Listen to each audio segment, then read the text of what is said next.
Let's just make sure we're live. Sam, we're live. Go ahead. All right, perfect. We are live. Hey, welcome to our live stream. This is the Banter broadcast, and we're taking our crack at our first ever live mock draft for the NFL. This is our NFL Draft 1.0. Stay tuned as we will be doing updates as the weeks go by. As we approach April 29th for the NFL Draft, we will be bringing you more and more draft-related content. This is just our first go round at it, and we're doing the draft with a little bit of a twist. So instead of just giving our takes for the order that the pick should be in, we each divided the first round amongst ourselves, where we each got a handful of teams, and we will be drafting as close to a real life NFL draft environment as possible. So when, let's say, Jonathan makes the first pick, that player will be off the board and nobody else can draft him, so on and so forth. You know the drill. Let's get cooking. So the first overall pick is brought to you by Ben, who is brought to you by Audible. Ben, you want to tell everybody a little bit about Audible? Audible is a great place to get audiobooks. It is unbelievably great. I use it because I have a hard time reading assigned work because I think it's just genuinely dumb. Or reading in general. Well, no, reading assigned work, reading's for you. But I genuinely, truly think it's a great thing, especially if you are a student. If you use our link, down below, you'll get 30 days free, 30-day free trial. You also help out the channel, which is immensely important. It's a win-win for everyone, so I genuinely say go ahead and check it out. Definitely. We are also on Audible, so if you want to listen to our podcasts, you can make sure to check us out there as well. But with that being said, thank you, Ben, so much for giving us that little plug that we always do. I think it's going to be a staple that it's Ben is brought to us by Audible from now on. But yeah, let's get right into it. I'm selecting first overall for the Jacksonville Jaguars, and I think this is a no-brainer, guys. I'm going to go with the QB, Trevor Lawrence, which is basically a given because Jacksonville, I don't know if you guys saw this little Easter egg on Instagram that they put when there was a highlight video of Trevor Lawrence at his pro day, but they were like, damn, looks good, or something like that in the comment section, and it kind of broke the internet a little bit. But yeah, so my selection here is going to be Trevor Lawrence because it's basically already selected. It's everything but Roger Goodell saying the name has been done. Yeah, very creative pick, very original. Good job, buddy. Anyone have anything to say about that pick? Yeah, I'll just go ahead. I think Urban Meyer doesn't come back if he knows that if he doesn't have a guy like Trevor Lawrence starting for him. So this is a no-brainer right now. Yeah, this has been the most hyped prospect I think we've seen since Luck. Since Andrew Luck, yeah. Yeah, so especially at the quarterback position. Generational quarterback coming out of Clemson. Obviously, no-brainer to be the number one overall pick. So do I get an A+? Yeah, this is yeah. I mean, it's kind of hard to refute. Like if you did something crazy like Zach Wilson, then I'll give you an A++. But yeah, you get an A+ for accuracy. You get an F- for originality. I respect the non-effort. All right. Yeah. So with that being said, the grade A+ on a Trevor Lawrence selection, it's pretty simple. It's what's going to happen. It's not really speculating at this point. But Ben is on the clock for the New York Jets, who quite honestly traded Sam Darnold. They don't know what they're going to look like this season, but this number 2 selection is looking more and more clear to be a QB. So, Ben, go ahead and take us away. So, yeah, before I make the pick for New York, I just wanted to quickly say something about another New York legend. Rest in peace to DMX. Very tragic what happened today. But with this second pick, I'm sorry, I'm not going to go original. I'm going to have to go Zach Wilson at a BYU. I know this is kind of a given also at this point, unless they see something in Trey Lance or Justin Field, which I don't knock either of them. I just think Zach Wilson's the second best quarterback. I think that's almost a kind of a consensus at this point. He's played incredibly well this season. Yes, he has some injury issues, but he seems to have gotten over them, and he seems to be okay. So I'm gonna have to go Zach Wilson with this pick. This guy at Pro Day honestly looked like one of the most up and coming quarterback prospects that I've seen coming out of the draft. Um, I'm just really excited that New York's finally gonna like have a path going forward. Obviously, Sam Darnold didn't work for them. Hopefully, Zach Wilson pans out, but it's kind of annoying when NFL season's around and all we do is crack New York Jets jokes because they can't win games. But on a serious note, great Spoiler selection, alert, Ben. that will not change. Yeah, pick. I got to give Ben's selection for me an A+ because it's exactly what the New York Jets need. It's a QB that can help develop the franchise in the future. Same reason I got an A+ on my grade. I feel like Ben deserves an A+ on his. Yeah, it's kind of. Oh yeah, Brandon, go ahead. Go ahead, Sam. Go ahead, Sam. This ain't battles. You could go first. Okay.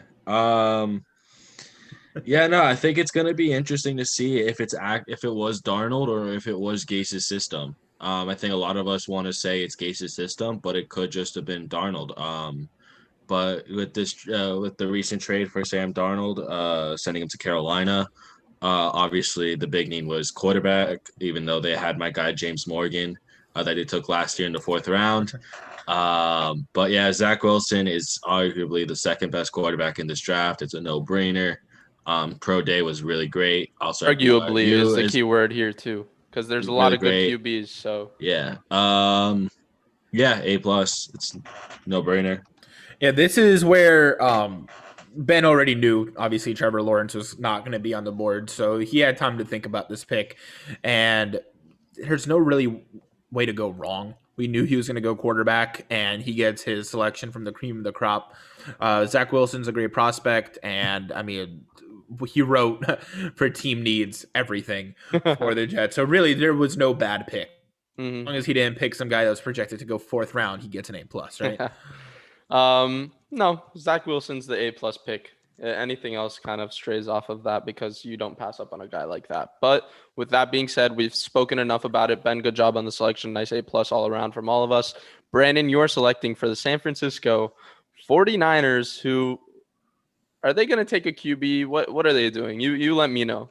Yeah, I think it's a foregone conclusion that it's most likely going to be Mac Jones. However, I don't see why you trade up for a guy like Mac Jones where you could have probably got him at 12. This almost seems like a Trubisky situation with the Bears again, where they traded up. I think it was really just one pick to get Trubisky because the 49ers were kind of flirting with the idea of potentially taking him, but they didn't. Obviously, Jimmy G is still there. And with the massive contract, I don't know if they'll be able to move him on, but even at that case, I'm gonna take Justin Fields. Wow. At Ohio State, I think Justin Fields needs to be in the perfect situation, and I think with Kyle Shanahan, who's the quote unquote quarterback whisperer, the fact that they're getting everyone healthy, back in that offense, gonna have George Kittle back, Deebo Samuel, Brandon Ayuk's gonna have another great year. He needs a good situation. He needs a good offense surrounding him. Garoppolo can be kind of a mentor towards him, a bridge quarterback, and maybe his sophomore season he could step in, or maybe in like week 18, because there's now 17 games. Can I go ahead and take this from you for a second, Brandon? Sure. You shocked me, and I'm not so sure it's a bad sense of shock that I'm going through right now. Justin Fields, I had in my mock draft going much later in this, like around 8 to Carolina. But that was before the Sam Darnold trade. I think it was also before the pro day too. Yeah. In his pro day, it was incredible. So I think it's something to consider. I'm going to have to commend you for what you did. I feel like the reason that you were giving that they didn't trade up to draft Mac Jones at number 3, they probably could have gone to like 7 or 8 to get him around there before Denver selects. But you did a really, really interesting move, which I feel like San Francisco can benefit for.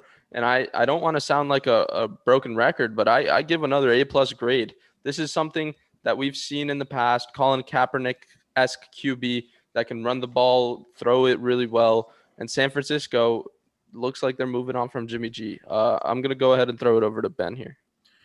So a couple interesting notes about Justin Field. First of all, I do think that this is a great pick. And also, before I get into this, you argue that Trey Lance is better than Justin Fields in Banter Battles. I was gonna I bring this really up. I was have the gonna psyche bring this behind up this and one. then didn't. But, Hey, but who won?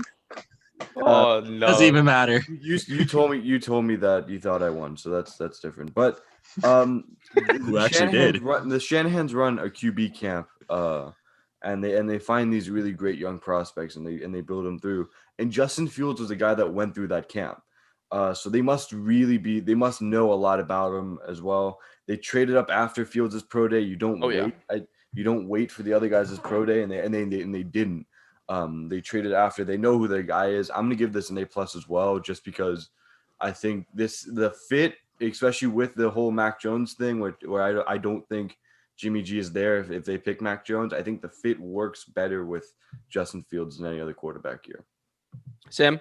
Yeah, I was going to bring up exactly what Ben did, where Brandon kind of did a little flip-flop here with who he thought the top quarterback prospects were in what order. Well, I like the pick. because he believes another player's a top QB prospect doesn't mean that the facts don't add up that it's going Justin Fields. So I respect his ideas going against what he originally thought, but what the game script is looking more like. Yeah, no, and I mean, I'm not even arguing against the pick. I think from the start, Justin Fields was going to be a better option. It's just a little funny how things change when you're no longer being scored as harshly for what you say. I'll give it an A+. It's a great pick. It's fine.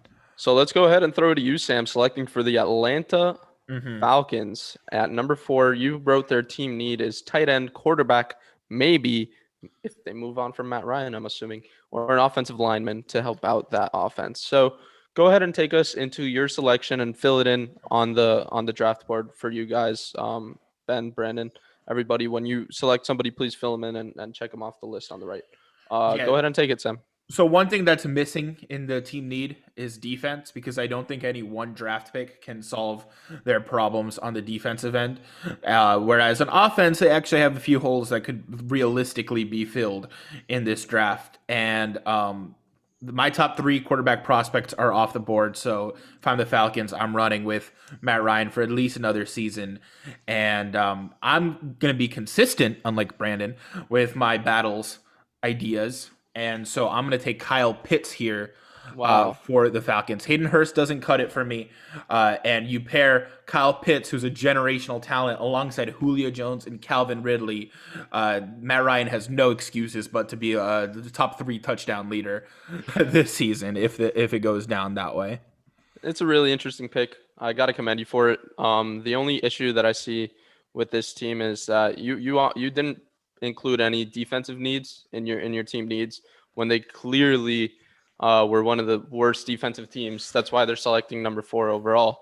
But yeah, getting a guy like Kyle Pitts is like the safer pick, playing for future potential rather than trying to win now with a team that doesn't look like it can win now. I respect the pick. I got to go with an A here. It's a great pick. I just can't give it the plus because I don't know why. A tight end is not the best team need in my opinion for this squad. Definitely could have used a defensive player, but we know that the top of the draft is very, very offensive heavy this year. So I got to give you an A for that selection. Somebody else take it. Yeah.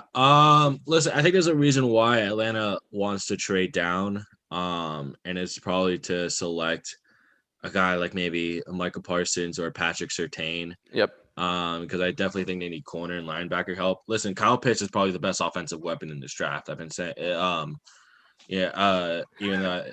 Interesting.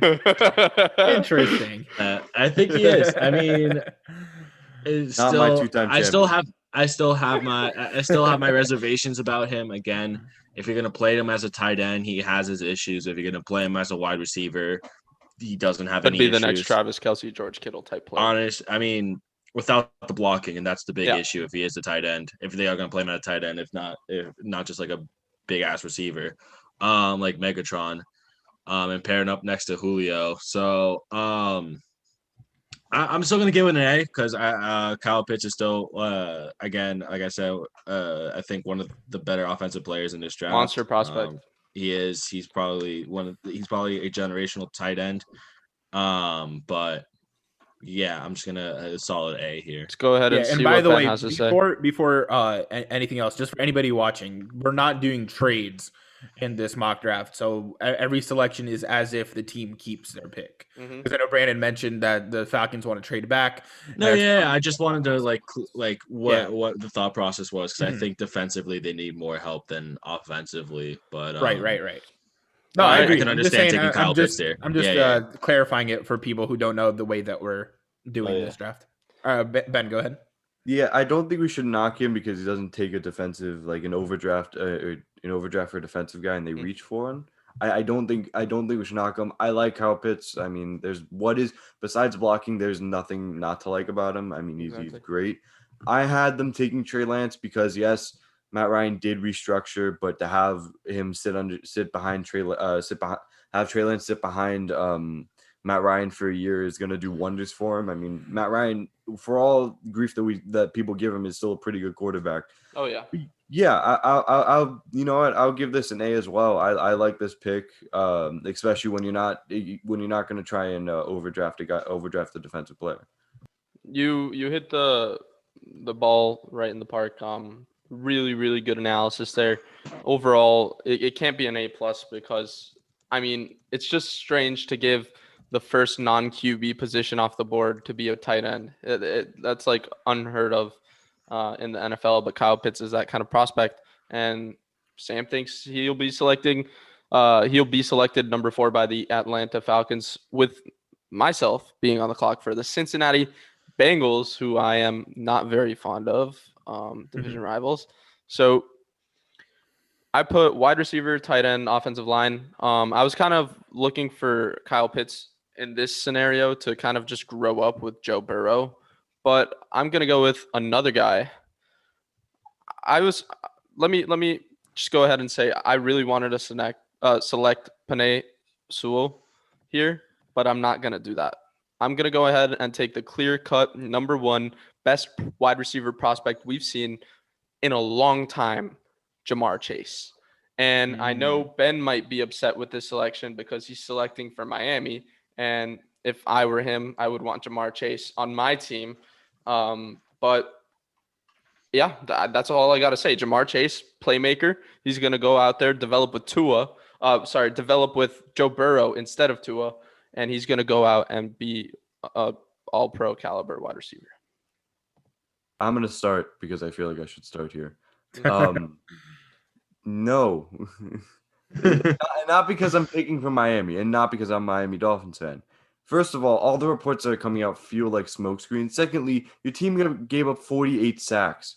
Your main quarterback suffered the same thing that oh God, what's his name? That Robert Griffin III suffered. You can't go on. Especially in a draft that does have a lot of great wide receiver talent, like in the first round and into the second round. You can't go on doing this. You can't. I'll give this an A- just because of Jamar Chase's talent and they're gonna do it, right? The fact that he played with Joe Burrow. You have to start protecting your quarterback. Go ahead, somebody else. Yeah, I mean, I kind of hear what he's saying here. It's so hard to pass up on a generational talent. It's kind of the same thought process I had with Kyle Pitts. There are bigger team needs in the immediate short term on offensive line, but it's hard to give this anything less than an A-. And I think that I'm going to agree with Ben and just kind of stick around here. He's a great player. He's going to be fantastic for this team. Hopefully Joe Burrow can stay healthy enough and they can protect him to actually see that Burrow. The LSU connection. That's all I got to say. Go ahead. Take it, Brandon. Yeah, I mean, I kind of have to agree with Ben here. Yeah, Jamar Chase, and I made this argument during my banter battles, that Jamar Chase and Joe Burrow connected for 20 touchdowns. Yep. Throughout that time throughout their time in LSU, that one season. And I can understand why building around a partnership of those two, especially if you do bring in Riley Reif, yeah. in free agency. But there's still the issue of you still need a tight end, not tight end. You still need I think you still need more offensive line help. Like there isn't, there you still need more offensive line help just without what they already currently have. And I'm gonna give you an A. Just because it's Jamar Chase, I can understand where you're going through the thought process. I think O-line is a much more pressing issue than a wide receiver. At least protect your quarterback before you give him options to throw. Because even when he didn't have that much time, Joe Burrow still looked pretty good with what he had. But imagine T. Higgins, Jamar Chase. No, lining up it's. together. I mean, gonna be you crazy. also AJ Green was also out half the season, and Joe Burrow still played pretty well, even when he was running for his life. But I think Penei Sewell would have been the better option, but I'm gonna give you an A just because it's Jamar Chase, and Can't go wrong. yeah. All right. So with that being said, Ben, you are on the clock selecting for your own Miami Dolphins, and I'm really interested to see because you have running back on this, but no running backs are projected in the top 10 in this draft. So go ahead and take it away. No, and Miami are projected to have picks while running backs are there, and Najee Harris, Javonte Williams, and Travis at the end. So I'm not really worried right now for running back. However, while I'm looking at this, I'm worried about Devonta Smith's size. He's stayed 170 throughout his entire playing career. And he's not even, in my opinion, I don't know. And I'm having an issue picking Jalen Waddle because yes, he's a great wide receiver, and sure he was injured, but sure he's injured, and his stuff and his main thing is his explosiveness. Plus, Miami's been burnt by very fast, small wide receivers in Jakeem Grant, which I can't see him. I cannot see a 5'7" guy catch another football from I can't. So, looking at what they need, I know I said center, but their offensive line does need help, and I feel like if you get this guy, he might be one of the better prospects. I'm going Penei Sewell here. You get him, you put him in, and you put Robert Hunt at right guard. I think you really upgrade this offensive line. Yes, it's young, but it still has leadership in there with Skura. And while it's not the flashy pick that every Miami Dolphins fan want, I think it's a pick that will last about a good 10, 15 years.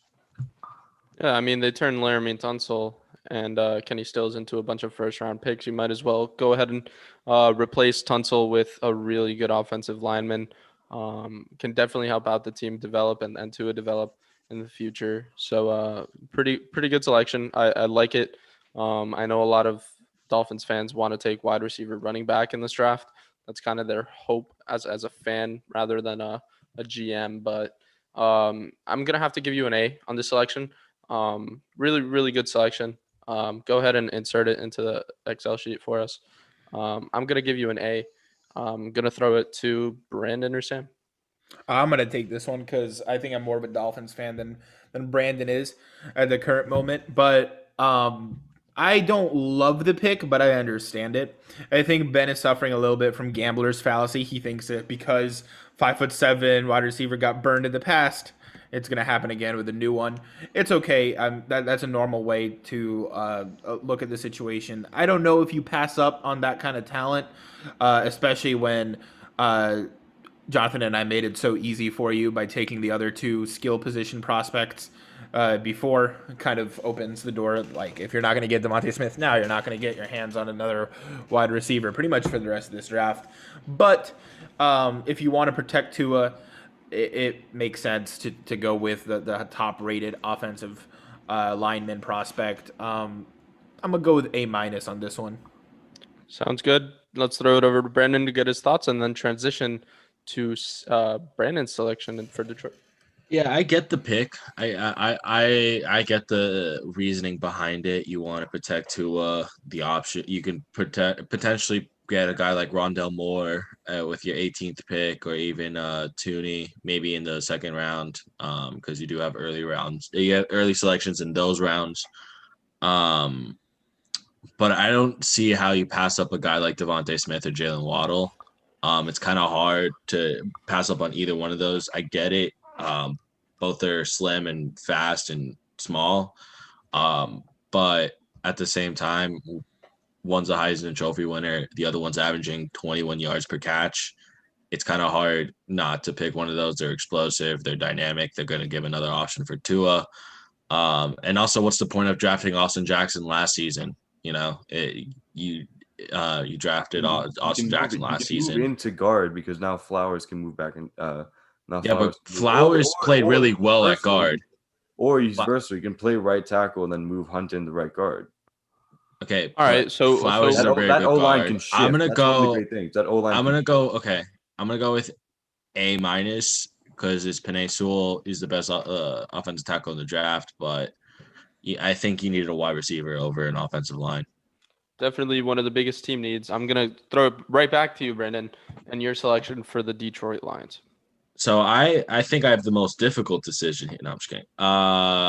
Yeah, I would like to thank Ben for giving me the Heisman Trophy winner and Devonta Smith. He's basically replacing Kenny Golladay at this point. He's probably going to be Detroit's number one option and something to build around the future around with him and Swift. If Goff can somehow return to his MVP caliber form that we saw that led him to a Super Bowl, that led the Rams to a Super Bowl in Detroit, I think you have to take him. I think I don't see how you don't take a guy that could potentially change your franchise in one move. And the fact that he's also caught 37 touchdowns in the past 2 seasons, especially with a guy with Mac Jones throwing it to him, it can't be as bad having Jared Goff throwing him the ball. So, Devonta Smith is going to be my pick for Detroit.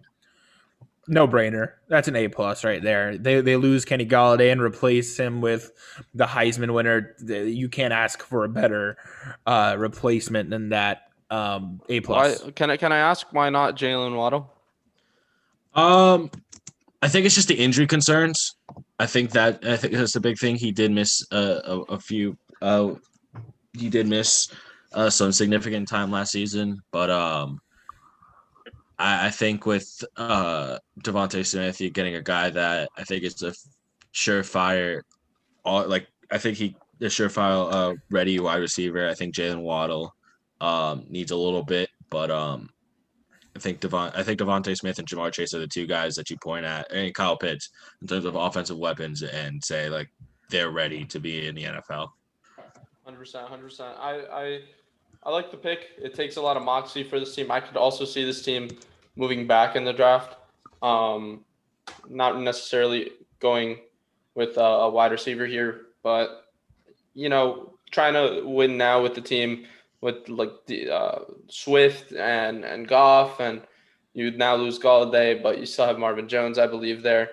So you still have some potential to push for some playoff contention, especially if your running back Swift can take that next step.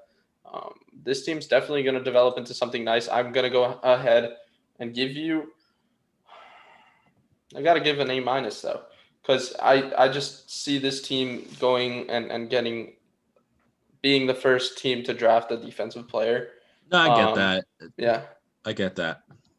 So I'm going to give an A-, maybe even a B+ on my end. I'm going to stick with B+ just because I feel like the defensive player should have been taken here. As a Dolphins fan, I've done extensive research on Devonta Smith. That's why I didn't pick him. You say injury concerns. He's going into a league 170 pounds. I know he hasn't had injuries before, but that's very difficult to try and manage. Waddle was better before he got injured.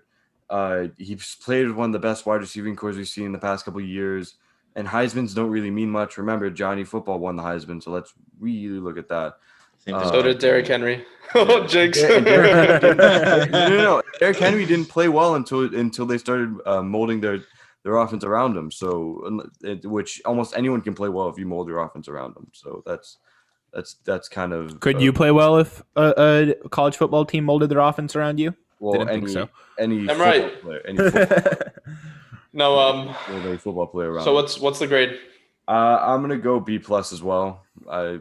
I generally think if you're gonna stack these up, and I know we had this conversation after, I'd put Waddle over Smith because Waddle has a better, in my opinion, is the better player. But Sounds good. Sounds good. With that being said, we're going to go ahead and throw it to Sam, selecting for the Carolina Panthers, who are in no need of a QB unless they want to make it a competition. Sam, take it away. Yeah, I was gonna say I could go really explosive here and go with one of the top QB prospects still available because we still got Trey Lance and Mac Jones on the board, but I'm gonna take a more safe pick here. I was really thinking of doing that for a little while, but I think they just traded for Sam Darnold. Still got Bridgewater under contract, so probably no need to do that. And now I'm just between the cornerback and the linebacker, and I think I'm gonna go with the cornerback Patrick Surtain out of Alabama with this pick. Carolina prided themselves on defense. That's really to the Super Bowl during Cam's MVP season. It was a great combination of solid offensive game, but then a fantastic defense as well. So what better way to regain that glory than to get the top cornerback prospect in this draft? Interesting selection. I don't think I wrote that in yet, but yeah. So interesting selection. I'm gonna have to go ahead and give you an A+ here. This is exactly what I feel like this team needs. I was actually hoping he would slip a little bit. I wouldn't take him in for Denver because Denver desperately needs another position. I'll get into that. But I love the pick. It's a really, really good pick. I'm going to go ahead and give you an A+ on the selection. Yeah, I mean, I think Carolina, I think that was one of their glaring issues is the fact that their defense isn't as great as their offense. I didn't see a corner as like a main need. I would have maybe preferred a defensive lineman or an edge rusher, maybe taking Michael Parsons there at linebacker. Definitely a guy that can drop back into coverage while also being able to come off the edge. But Patrick Surtain is probably the best corner in this draft. He's very versatile. I think he's a guy that can guard pretty much anyone. He's shown that in college. I'm gonna give A- just because I think defensive line is more the pressing need here. But yeah, I still like the pick. Okay, and Ben. I like this pick a lot. I had him actually penciled in for the Dallas pick, but it seemed like he was going to go there before Carolina traded for Sam Darnold. However, I will say I genuinely do like this pick, so I'm gonna give it an A+. I think last year they didn't pick an offensive guy, and they're starting off not picking any offense, which is somewhat bold. But I guess you build defensively, and then your offense just kind of comes. I can understand. It's gonna look different too with Darnold. Yeah, so I'm sure they'll find a system. But yeah, I mean, you could technically say Waddle here because they lost Curtis Samuel, but when you have a guy like Patrick Surtain, I don't blame you. 100%. With that being said, 2 A+ and an A-, was it? We're just gonna go ahead and give it an A+. Can't really divide that evenly, but with that being said, Denver and I'm on the clock.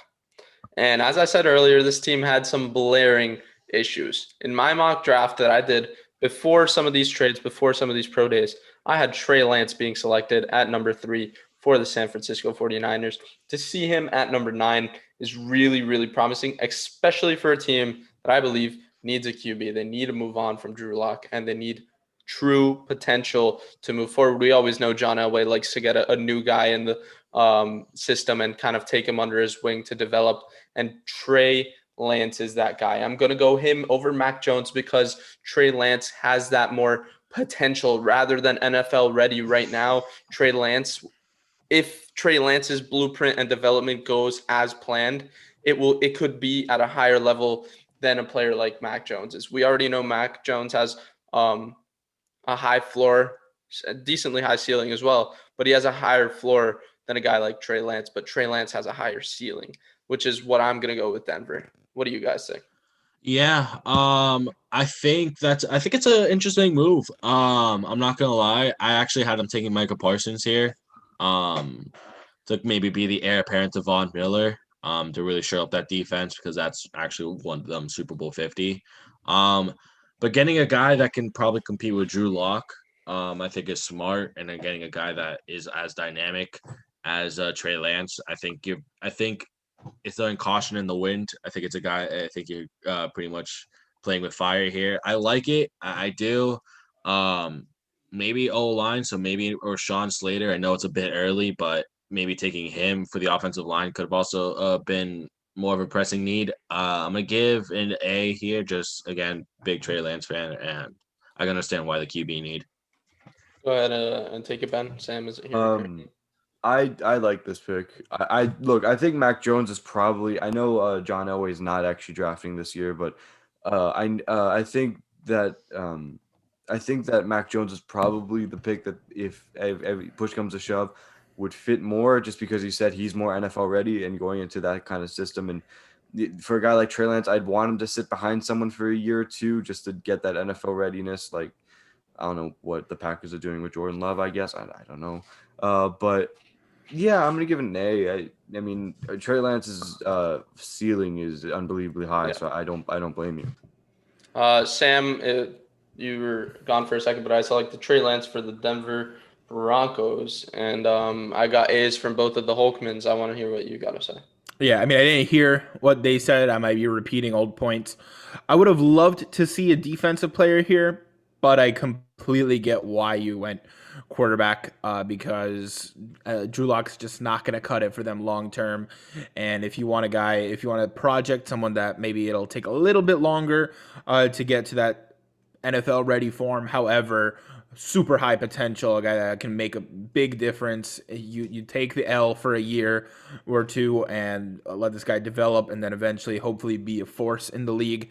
I can't complain too much about this pick. I'll go with an A-. Okay, so that'll round it out to an A. Ben, you are on the clock for Dallas.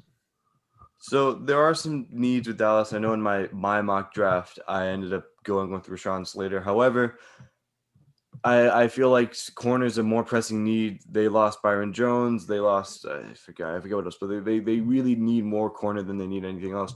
So I'm gonna go with J.C. Horn out of South Carolina. This is your Byron Jones replacement. In the Power 5 conferences, he only allowed 8 receptions for a 33.3% completion percentage, which is unbelievable, which is actually tied for third amongst corners. Sure, he doesn't get as many interceptions, whatever. He only has 2, but Byron Jones didn't either, and before he went to Miami, which he's not going to look well playing with the best corner in the league. You could have argued that he was definitely at least he was definitely at least a second team All Pro. So I'm gonna go with J.C. Horn. I think corner is a very big need for them. I'm gonna go ahead and take this one because I do agree with you that corner is a big need and they're filling a big need. But if you're gonna go and draft a defensive player, you have injuries on this team to Leighton Vander Esch and a bunch of guys who are consistent but can't stay on the field when healthy. They're monsters. But I would have potentially looked into drafting Michael Parsons. This probably would have been a Dallas selection. Try and take the best, flashiest player available on the defensive end because their offense is going to look a lot different than it did last year. So I got to give a B on this selection. It's a good selection, Ben. Don't get me wrong, but it seems like a little bit of a reach for a guy when you still have Caleb Farley, you still have a bunch of other guys. I get what the selection means for you, but I have to go with a B. Yeah, I think this is going to end up being the first pick that does not get some version of an A. Actually, never mind. We gave Brandon a B+. My bad. I don't know how that happened. I guess Ben's grade weighed it down that much. But yeah, I'll give it a B. It's not a bad pick, but for the Cowboys, we know that they're the team that likes to make those explosive, eye-opening moves rather than this kind of slower, just fill a need kind of moves. He's not a bad player. He's just I don't know. There's better defensive players out there ahead of him. Brandon, go ahead and give your grade on this selection. I don't mind it, but I think you should have taken Caleb Farley. That's what I said. Or even Michael Parsons. Just because of the size and length comparison. Hold on. You were just complaining. Jonathan was just complaining about a lot of injuries on the defensive line. Doesn't he have back problems? Well, yes.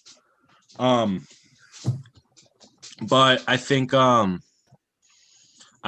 would have liked to seen Caleb Farley here. I guess the back injury is the major concern. However, I still think I think he's still probably the second best quarter in this draft. I think J.C. Horn has shot up. I think he has shot up just because of Caleb Farley's injury. Plus, I think tape in his pro day has shown that he could be a very good one-on-one corner. But I think for what Dallas needs, I think it's more so Caleb Farley, a guy that's long, a guy that's tall, a guy that can also be the guy that can also just bother any quarterback. I think he had a very great passer rating against rival quarterbacks. I'm gonna go with a B plus. I'm not gonna go with a solid B like they did. I'm gonna go with a B plus. I can understand Dallas needs on the. I think that's the biggest need for Dallas, but I like Caleb Farley over J.C. Horn. You go for the higher potential rather than worry about the back injury history that he has, and hopefully he can overcome it. Brandon, you are on the clock for the New York Giants. Yeah, and I have a little bit of a toss-up between these. I have like a few options in mind. I was thinking about Rashawn Slater, helping that offensive line. I'm thinking about potentially now because I was gonna probably take J.C. Horn, but Ben did take it from me. I don't think they need more offensive help unless it's on the offensive line. And given the fact that Kyle Pitts is already gone, and we also seen Jalen, the top wide receiver prospects also go off the board, and I think it's going to be a reach to take a guy like Rondo Moore or Tooney here. So with that being said, I'm gonna go with Micah Parsons. I think I was thinking about taking Farley, but I think what they need more is a linebacker. On the defensive end, I think that's a more pressing need. He can be both an edge rusher and drop back into coverage. Yeah, there's a bit of concern with his with his personality. A lot of people are saying, he's going to suffer the same thing that Isaiah Wilson suffered with. I think it's just, him. I don't even know at this point, his own ego got in the way or something. Or just wanted the bag and dip. But listen, as long as they can get them straight in New York, I think I think with this addition, they have a legit shot of making out of the NFC East, which shouldn't be too hard. This is a really good selection. I'm going to go ahead and give it a solid A, not an A plus, because it's a really good fit for this team. I would have liked to see them potentially take a guy like Caleb Farley, or if Patrick Surtain somehow slips to that selection, but it's very unlikely. It's an A selection for me. Good job. It's pretty much what the Giants need. So, and it's a really, really top 5, top 10 talent in the 11th pick. So, yeah, what I like is that you didn't reach, because that's something that the Giants would probably do in real life, and you refrained from really getting into character there. Micah Parsons kind of fell a little bit in our board. I'm a little surprised, but that's the way that these drafts go. There's a very big possibility that it'll play out something similar to this in the real draft, so that's why you would jump for joy if you're the Giants and Micah Parsons slips for 11. So I'm going to give you an A because you just took the obvious selection that was available for you. Ben? Yeah. I mean, I don't know. If you're complaining that you didn't have options, Caleb Farley and Waddle are still on the board. But yeah, I get what you're coming here. I get what you're coming with this. So I'll give it an A. I'm still worried. I mean, I don't know how good that system that Giants system is and that Giants culture is over there, because if it's true that he has problems with he's not really into football and he's just there to get money, that might be worrying. That might be a false report too. So all in all, yeah, he's one of the more talented players out of the draft, so I'll give you an A. Sounds good. Has everyone given their piece on that? Yep, I think we all agreed it was A. All right, so let's move on to the Philadelphia Eagles and Sam's selection. Yeah, so I'm watching, or I'm remembering the last game of the season when the Philadelphia Eagles sat Jalen Hurts because they didn't want him to get hurt. That's the official story. It was really a tank. I don't know if it quite worked out for them because they ended up trading back anyways. But the main priority, let's just pretend like their story is 100% what they said it was. It was to protect their quarterback. So my pick is going to do exactly that. It's going to protect the quarterback. And I'm taking Rashawn Slater with this pick. Interesting selection. I respect you going. And your team need was only offensive line here, so you kind of there's had a lot of team needs. Yeah, but no, but Yeah. you had your mindset on one selection, and Slater's definitely a more valuable prospect at the moment than Christian Darrisaw. So I respect you going for this selection for this team, and I'll give it an A minus because although you wrote offensive line and the team needs, they could use help everywhere. They could use receiver help. They could use corner help. They could use defensive line help. They need it everywhere. But going with an offensive line and protecting your QB of the future, it seems like we don't even know. But that's what Hurts seems to be. So, yeah.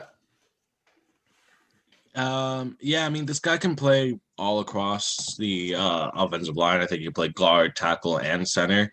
So it definitely gives Philly versatile options. Offensive line isn't what they did. I think defensively, I think if you also picked up a guy like Owosu Koromora or Caleb Farley here, I wouldn't be too surprised, or even an edge rusher and Jalen Phillips.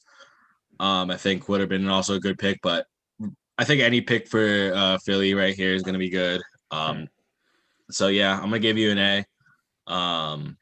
He's arguably the second best offensive lineman in this draft, obviously behind Penei Sewell. So yeah, I mean, solid pick. Ben? You said offensive lineman. You got an offensive lineman. I would say that's a job completed. So A, no, yeah. All right, let's move on to the Los Angeles Chargers and my selection. So on my kind of notes that I have over here, I had some interesting stuff. I really wanted to get Rashawn Slater if he did slip to this position, but I don't feel like Christian Darrisaw is the right fit for this team. I feel like Slater could have brought a lot more. So with that being said, and with one of the top wide receiver prospects in the draft still available, I'm going to go ahead and select Jalen Waddle. Jalen Waddle is going to be a menace growing up with Justin Herbert. He is going to be a force to be reckoned with. In some drafts, I even see Devontae Smith being selected by the Los Angeles Chargers because I feel like Detroit might take Patrick Surtain, and some of these teams might not need a wide receiver, and he could slip even further. But I'm going to go ahead and select Jalen Waddle. Yeah, I mean, great pick. He slipped kind of a little further than I think he will on actual draft night. But then again, there's so much talent here, especially at the beginning, that might see a run at wide receiver early and then just pass up on Waddle. But yeah, him alongside Herbert, it's going to be a Keenan great. Allen. Yeah. It's going to be a great duo. It could be kind of like Julio and Calvin Ridley with Matt Ryan recently, except for maybe hopefully more successful. I'll give it an A minus. This is, and I will argue this to my grave. I think Jalen Waddle is a better prospect than Devonta Smith. I'm giving this an A. He fell. It's a good pick. I mean, genuinely, when you want to find that kind of young wide receiver quarterback duo, and I think you found it. So I'm gonna give this an A. Yeah, I gotta have to agree. I'm gonna go with an A minus. I think maybe defense should have been where you went with this. But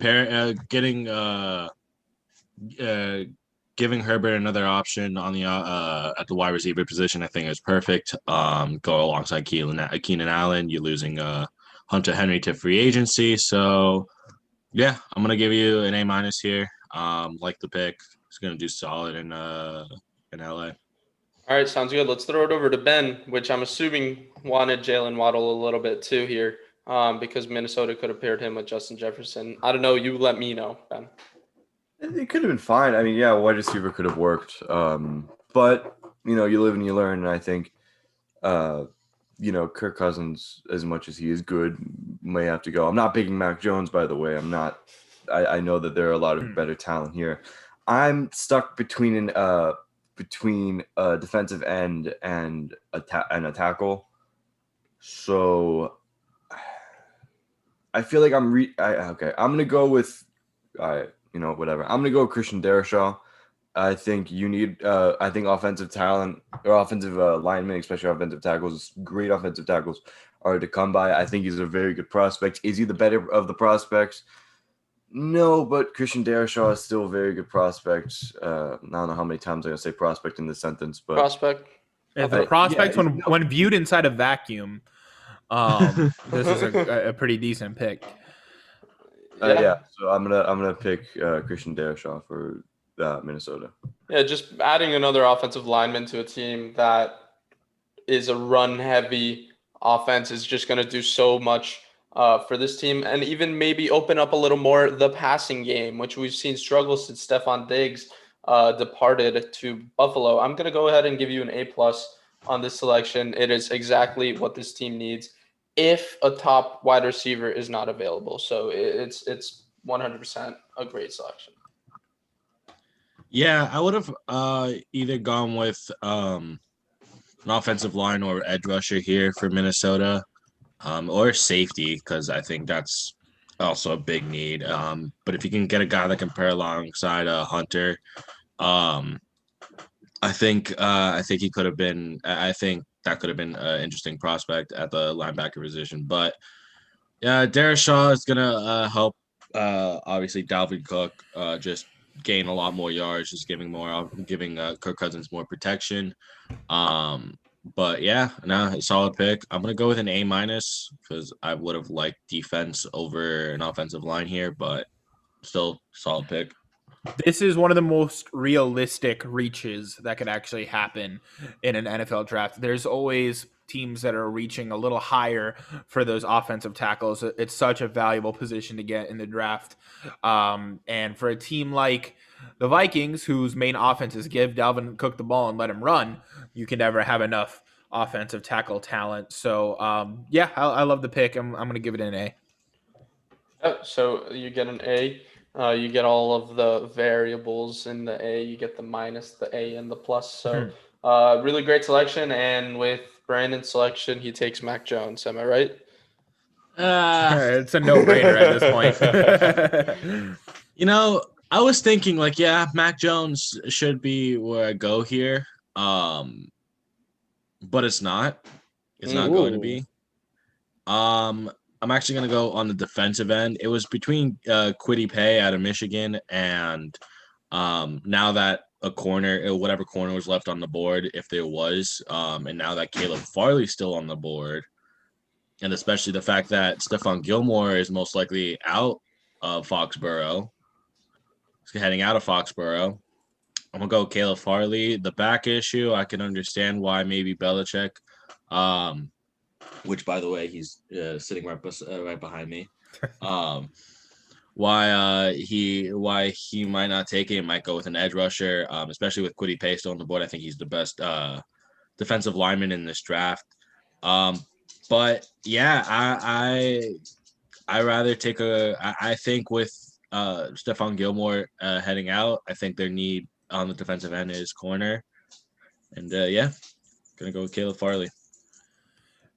Interesting pick because you have Mac Jones still sitting there on the board, but I guess you played to what you think was best available rather team need, I guess, instead of best available. I'm a little confused. I don't know if quarterback. I still trust Cam. I think I'm still one of the few people that trust Cam.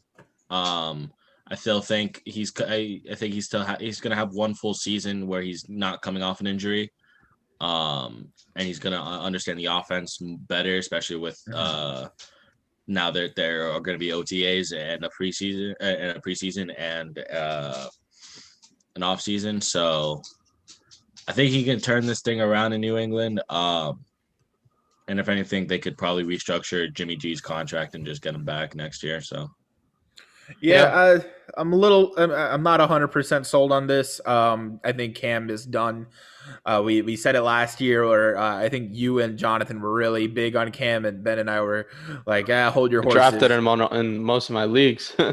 Yeah, so Ben and I were like, hold your horses, and that ended up being the right decision. So I would have liked to see Mac Jones, if he does slip this far, for you to take him, but it's not the worst pick.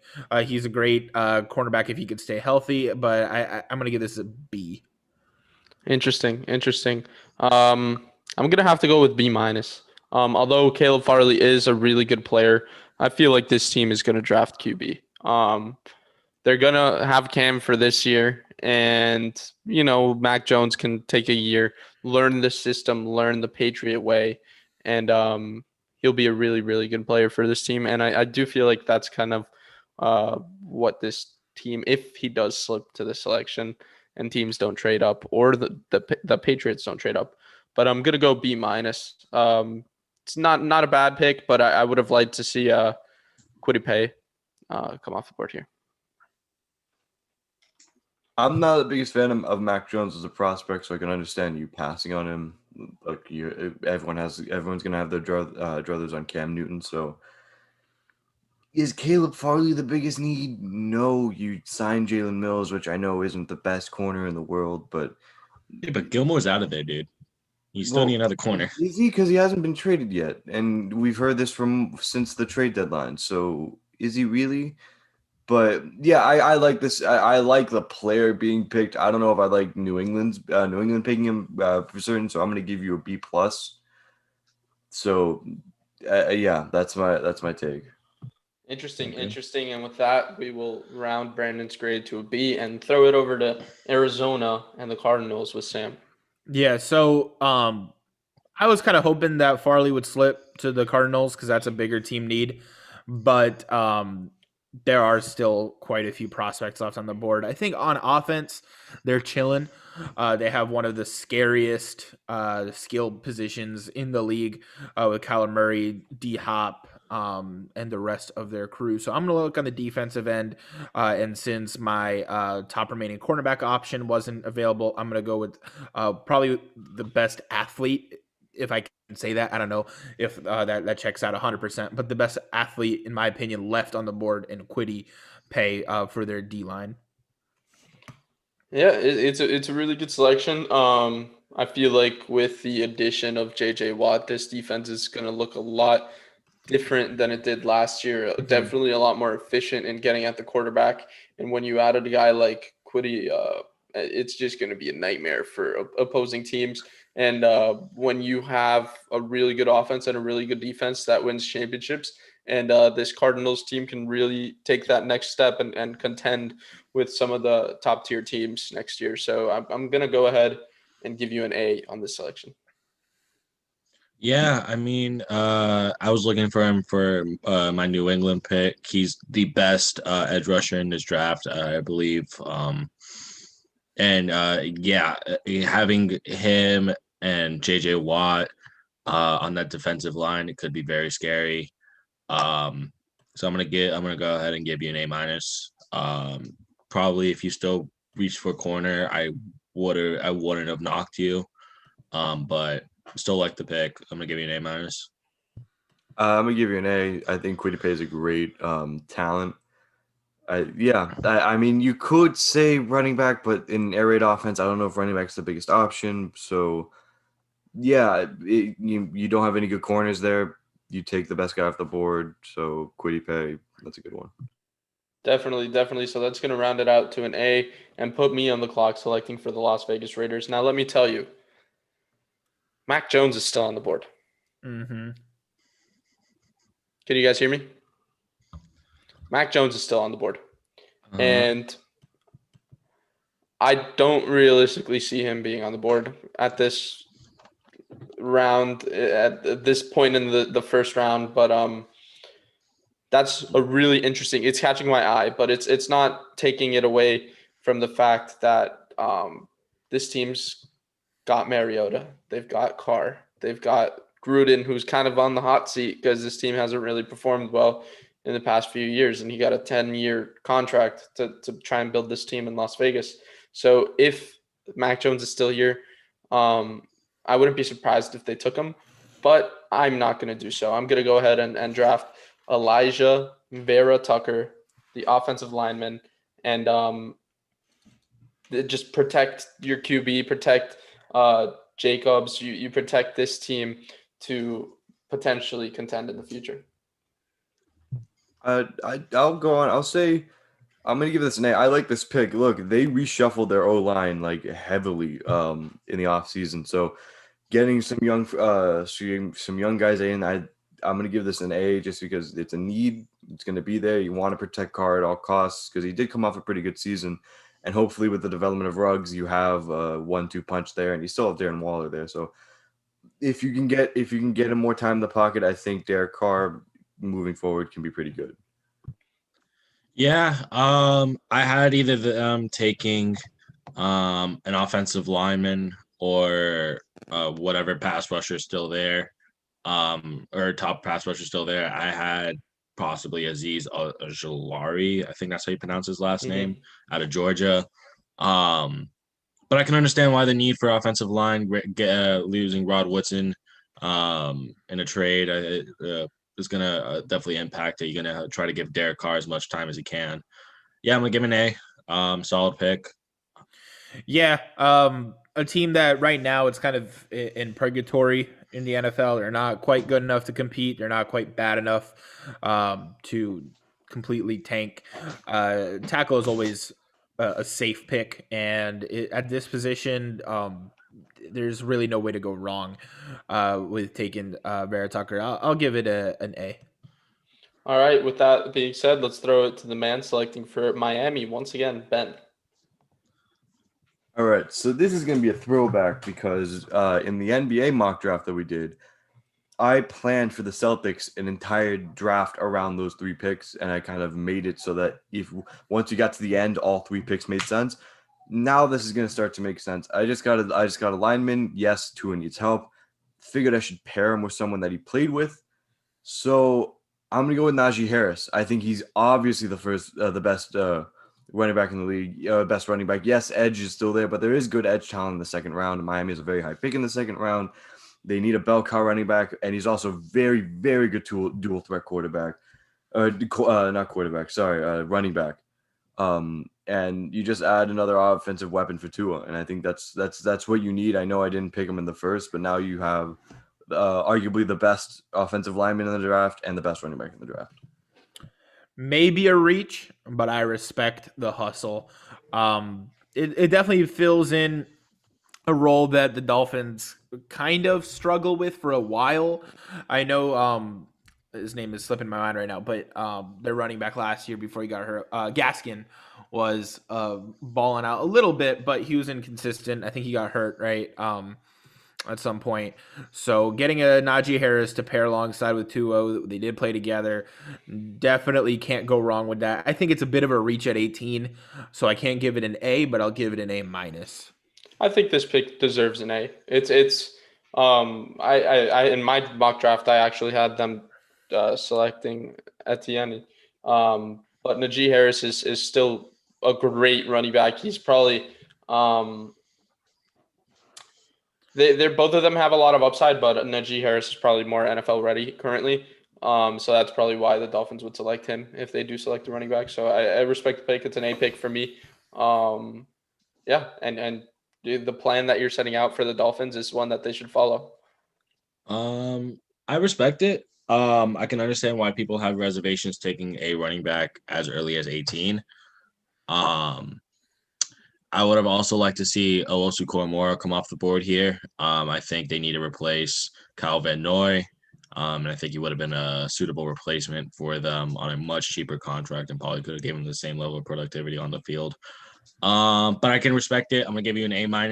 I think linebacker would have been the better option, but given the fact that you did take Penei Sewell, and Tua still needs offensive help, and getting him a guy that he has played with in college, it's definitely gonna help. So yeah, Najee Harris, I'm gonna give you an A- here, Ben. All right, so that's going to be an A-, right? Both of you guys give him an A-. Mhm. All right, so with that being said, Brandon, you're on the clock again, and you're taking Mac Jones, right? Yeah, now I'm taking Mac Okay. Jones. I was just saying, there's no way he passes on him twice, right? Now I'm taking Mac Jones. Yeah. Even though they did sign Heineke to an extension, I think just going off one playoff game where they almost beat This Tom is the Brady. Washington football team, by the way, guys, for you guys listening on the podcast platform. For the football team. You sign Fitzpatrick to a 1 year, $10 million contract to sit behind whatever quarterback they wanted to. I think Heineke could have been it, but I still have questions over whether or not you trust a guy that I think played in the CFL, I think, or XFL, wherever he came from. XFL.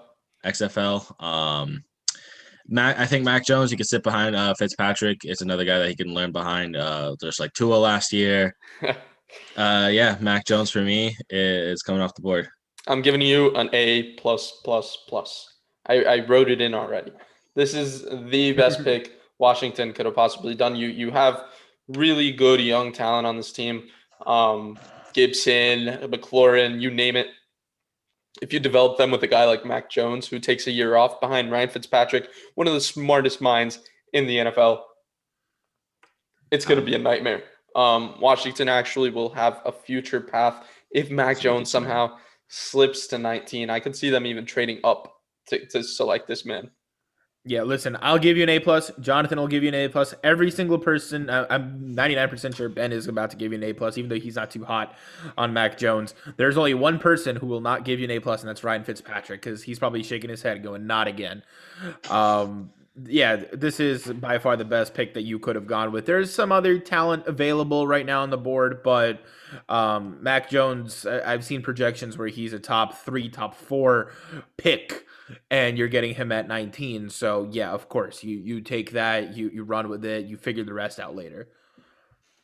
Yeah, I think it's an A+ for the situation, because I think if you would have picked a guy like Mac Jones higher for another team that might have not had that same situation that Washington has, Washington finally seemed to have a good coach in Rivera. They have a good system. It seems like they just signed Curtis Samuel.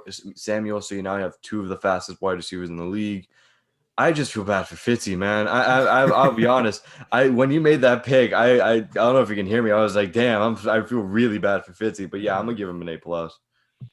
Yeah, it's an A+ worthy selection. And with that being said, Sam has QB if available. He's probably upset that for his Chicago selection, Mac Jones was selected right before that. So let's see what Sam does for the Chicago Bears. Yeah, so I had QB if available, but I was like, there's no way that Mac Jones is going to slip. Brandon's not going to pass on him twice in a row, right? And I was right.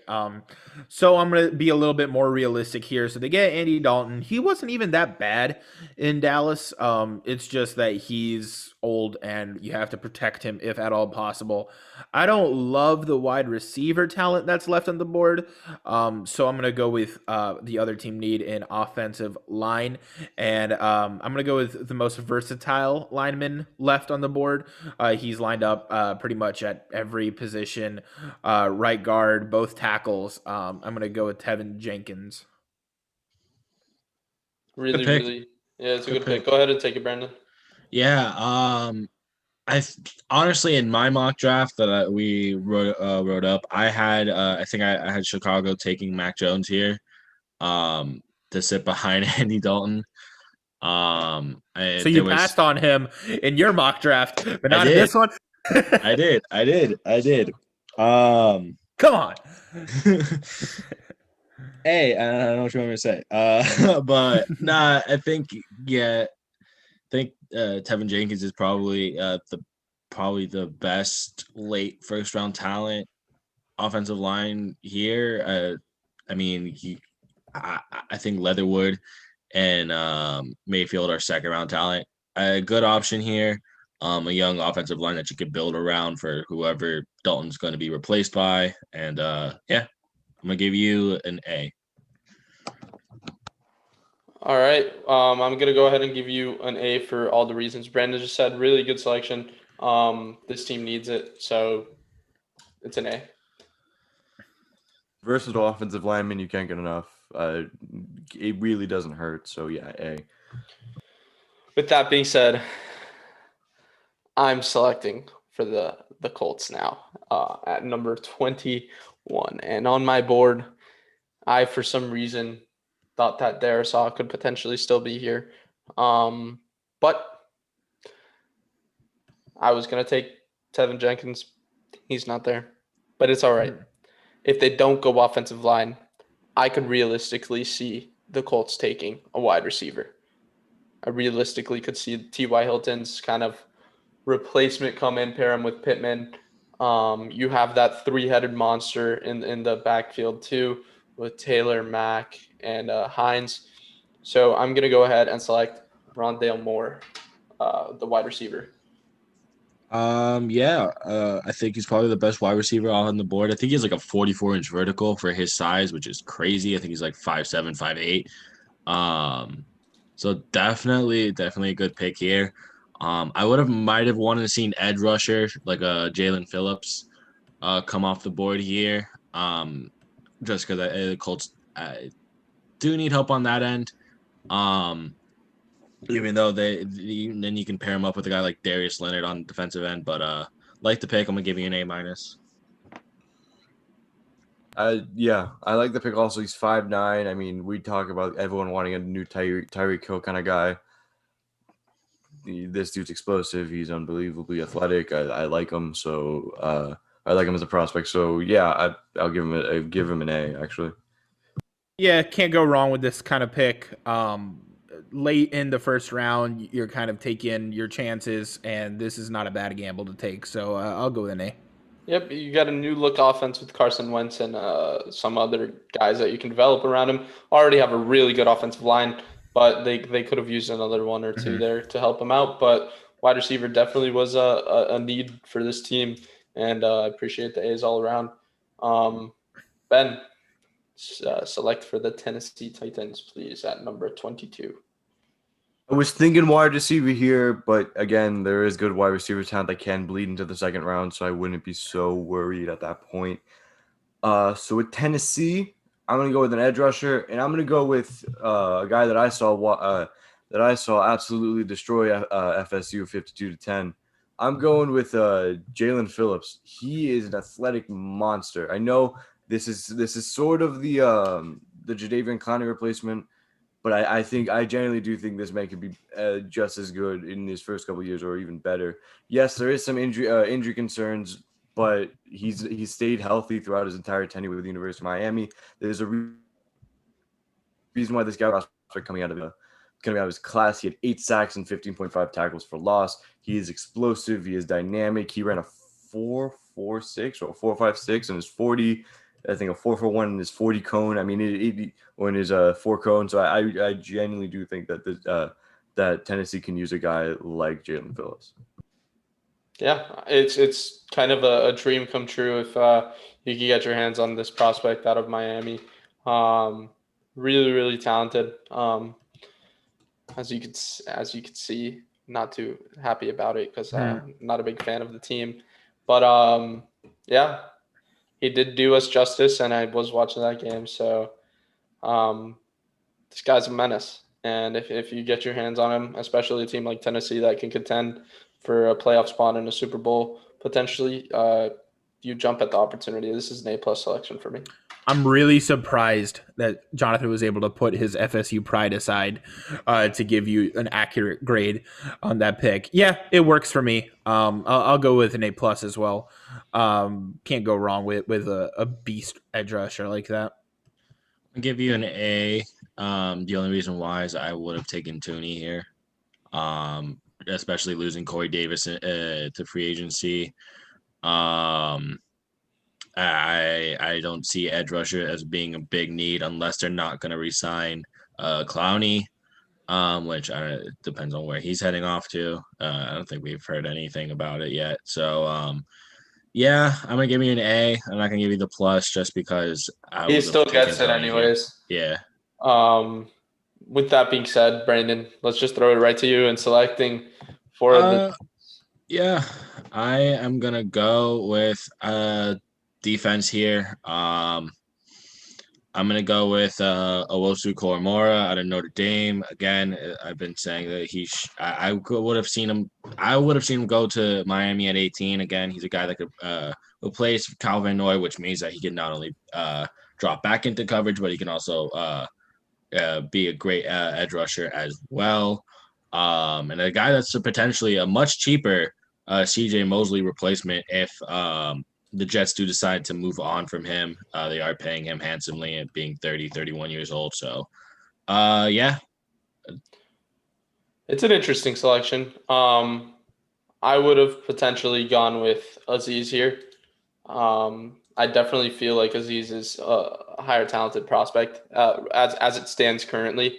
I like the selection. It's not that it's a bad selection. Just when you have a guy that I feel like can come in and help you more currently rather than in the development long term, you take that with the Jets because you're trying to turn a new corner, especially if they take Zach Wilson with the second overall pick. I like the selection, but I'm going to have to give it a B.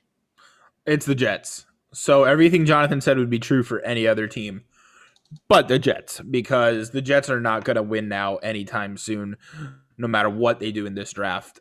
They don't have the capital. They have too many holes to fill. So I'm actually okay with a more long-term prospect like this guy. I still think that there is maybe some better talent out there, but I can't fault you too much. You were kind of in a pickle because you need everything.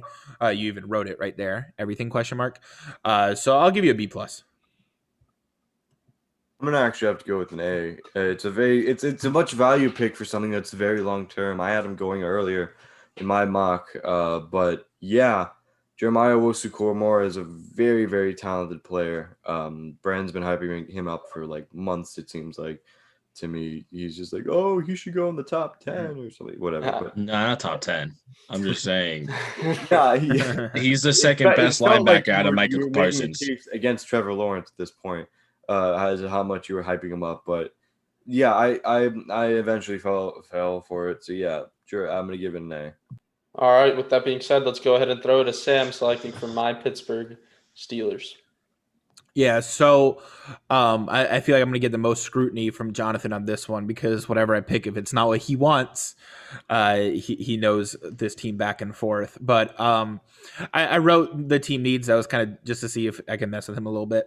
If Najee Harris was available, I might have considered that at this pick, but he isn't.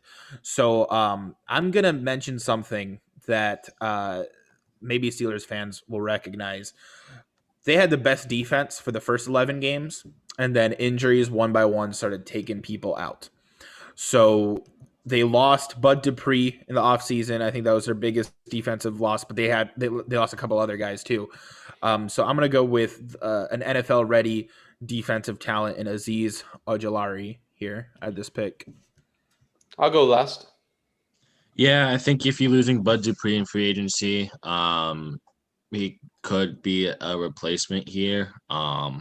I don't mind the pick. Again, I'm pretty good. I think if you might have taken Bateman here or any other or wide receiver, possibly like Tony, I would have also given you an A here. But yeah, it's still a good pick. I'll give you an A- for this. Yeah, I actually 100% getting insurance really helps. So I can 100% agree with that.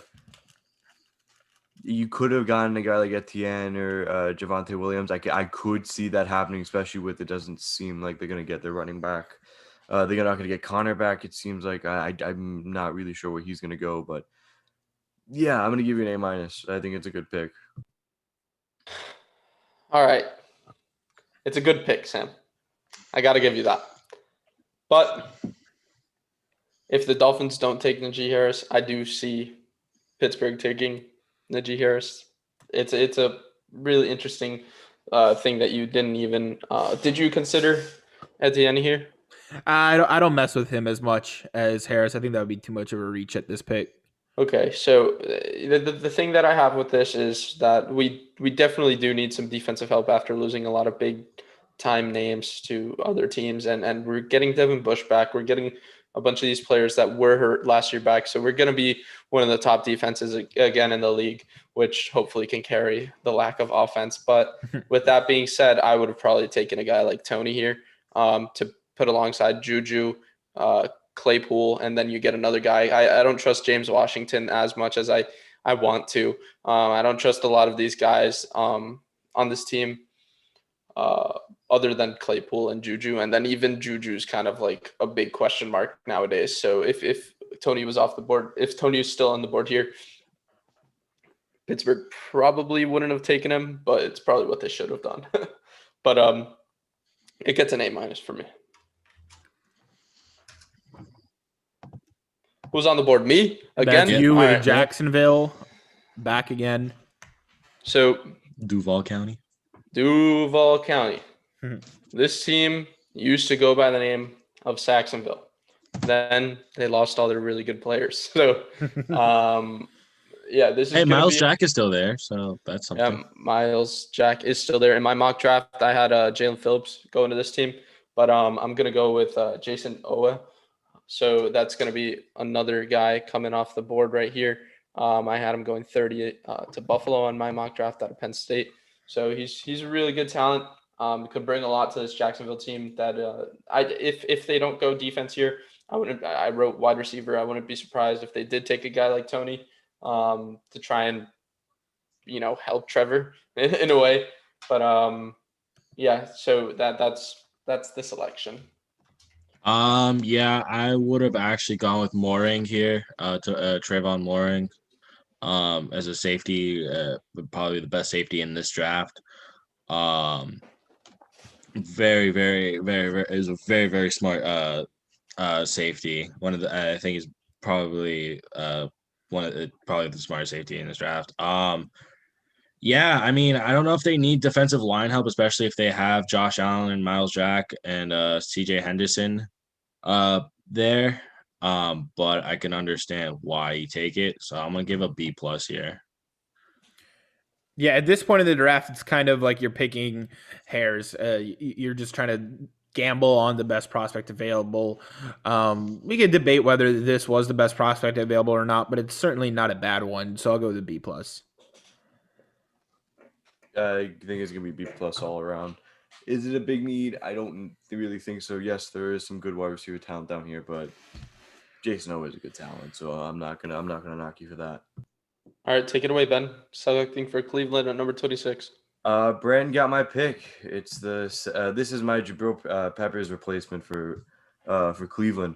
It's Trevon Moehrig. He's out of TCU, second-year guy. I really, really think he's a standout guy. He's a leader on a defense, and their secondary is one of those places. Their secondary, besides Ward, is one of those places that could need help. So I'm going with Trevon Moehrig. It's a really good selection. Brandon spoke about him last round, so we don't need to say much. It's a very good selection. This team really could use a player like that. So I'm going to go ahead and give you an A. Yeah, A too, just for the reasons I mentioned with Jonathan. A's all around. Let's go. All right. So with that being said, Brandon selecting for the Baltimore Ravens. Go ahead and let us know what you're thinking. Yeah, I mean, it's either Tony or Bateman at this point. I think even adding Sammy Watkins, they still need wide receiver help. I'm pretty sure they lost Willie Snead to free agency. And they still need to have someone alongside Hollywood Brown that could potentially fill in as a number one role. I'm gonna go with Rashard Bateman. I think he's probably the better out of the two, but I would that's what I would take, just because I think he does have the more of an upside than Tony, and being potentially as a guy that is the potential steal of the draft at the wide receiver position. Interesting selection. They did miss on a lot of wide receiver prospects like Juju, like a bunch of guys, T.Y. Hilton, you name it. They sent somebody contract. They denied it. So if you get a guy like that in the draft this late in the first round, you take it. It's kind of a no-brainer. You got Hollywood Brown, you have Sammy Watkins now, Lamar Jackson. People think that his window's closing, so if you want to win now, give him the talent to win now, and then he'll go out and do it. So very good selection. It gets an A+ for me.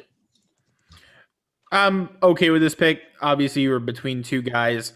Maybe not A+, but certainly an A. Yeah, they needed wide receiver talent, so I'm gonna give it an A. All right, and if you guys are listening live on YouTube, please consider liking, commenting, and subscribing. We really appreciate all the feedback you guys give in the chat. So thank you so much for tuning in. Sam, you're on the board for the New Orleans Saints. Yeah, so lost Drew Brees. It's going to be kind of a weird year this time around. I could go with Tony, but then again, it's like who's going to throw to him? So I'd rather go with a guy that can be around regardless. And I know he's been slipping in a lot of mock drafts, but with Gregory Rousseau, the beast on the edge, make that defense just a little bit scarier. Maybe it'll help carry that offense. Interesting selection. They definitely can use some help there, but I would have liked to see a guy like Christian Barmore or Jalen Mayfield maybe to try and help that team out. But not a bad selection. I'm gonna go and give you a B with it. Yeah, I mean, I'm gonna give you a name. They needed an edge rusher. I would have also accepted cap relief if you want to trade in your pick for cap relief. I would have also accepted that. But yeah, no, I like the pick. I'm gonna give me an A. He's relatively new to the position, so I don't see him. I think this is why he's kind of slipping. I don't see him. I don't see Rousseau coming in and making this amazing impact just because he is relatively new. He waited a year.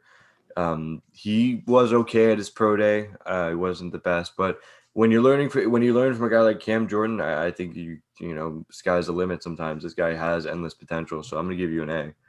All right. So A's on the board, and I'm selecting for the Green Bay Packers, and I'm surprised this guy's still on the board. Yeah, he's not a higher ranked prospect like the other guys, but Christian Barmore is flying up mock drafts. He is skyrocketing through some of these rounds, and he is a first-round pick regardless of it. And the way Ben was reacting, I'm assuming he was going to take him next with Buffalo because he is that sleeper guy that can help your team out. I see him skyrocketing in a lot of mock drafts, and that's going to be my selection for the Green Bay Packers. Can we just say A's all around? Everyone agree? Anyone disagree? There's no pluses here? I would have taken Tony. I would give an A-. I would have taken Tony. That's fair. At least I didn't take a QB. Yeah. Well, listen, you could have taken another one, and Aaron Rodgers would have had the greatest season of all time. But let's keep going. Ben, take Kyle Trask. Yeah. Okay. So yeah, you saw I was planning Christian Barmore. I don't see many problems with this Buffalo team, as sad as it is to say for this sad Miami Dolphins fan. But I'm gonna have to go with the other one. It's a reach, but I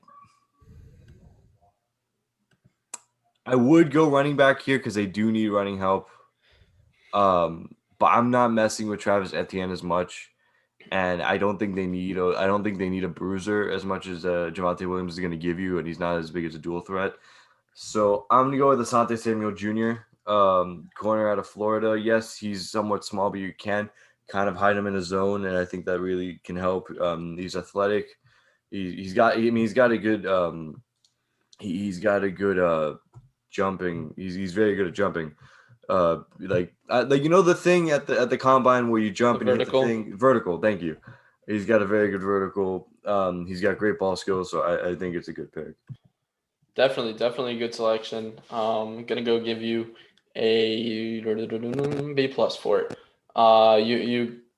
You said it yourself, going back and forth. I potentially would have drafted another offensive lineman, maybe Jalen Mayfield, like I said earlier.